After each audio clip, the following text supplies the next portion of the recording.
All right, so residency interview questions and how can we tackle them with confidence? Let's get started. And today we are continuing with our question about whether you are a good candidate for a community-based program versus a university-based or a research-based program.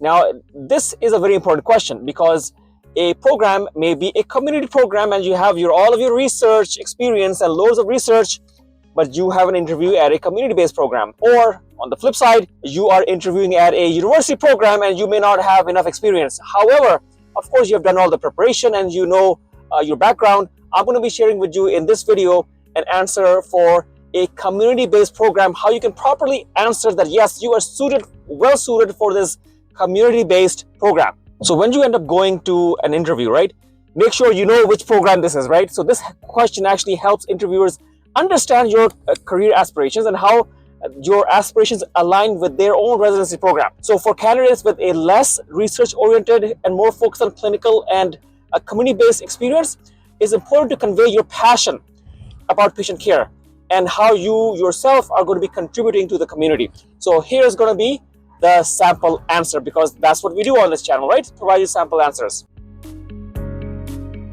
My primary interest lies in clinical medicine and community-based practice, and I am deeply committed to providing direct patient care and making a meaningful impact, of course, on the community. And I've always been drawn to hands-on aspects of medicine. I'm always looking to be there for my patients and understanding their concerns and working collaboratively to improve their health outcomes. While I do appreciate the role of research in advancing medical knowledge, my focus is on applying that knowledge in a practical setting where I can directly impact my patients, and my CV is filled with the clinical experiences that I've had, and I believe that will be helpful in any residency. I'm particularly interested in working in underserved areas where the need for dedicated healthcare providers is, of course, the greatest. And I do find satisfaction in building long-term relationships with my patients and being a part of their journey towards their better health. And I have loads of experience in my CV, and I do feel that I will be on the ground running day one of my residency. And I do believe that a clinical or a community-based program is a perfect fit for me, as it will provide me with the opportunity to enhance further my clinical skills while also allowing me to engage in the community and address the specific health challenges that they may be facing. My goal, of course, is to become a well-rounded clinician who not only treats illnesses but also promotes preventative care and health education. And I look to play my role in the overall well-being of the community. Thank you so much. It is a good question to ask. All right, so the framework. Now I'm going to talk about the framework for answering this question. Number one, you got to identify your passion. Clearly state that your primary interest is whether it's community medicine, it's clinical practice, or any other aspect. Clearly state this. Number two is going to be explain your reasoning.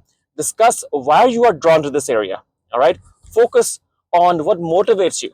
Okay, then I would say an important point would be acknowledge the other side. By acknowledging the other side, I mean that you understand that there is a role for research. You know that there are certain people who will be interested in research, and research is great because research leads you to practice medicine, right?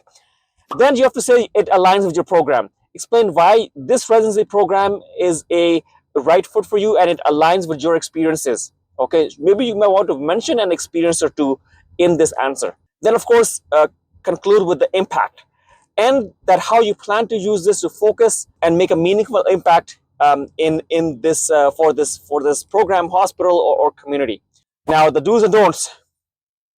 The do's will be you have to be honest. You can never lie in this whole process of getting your residency.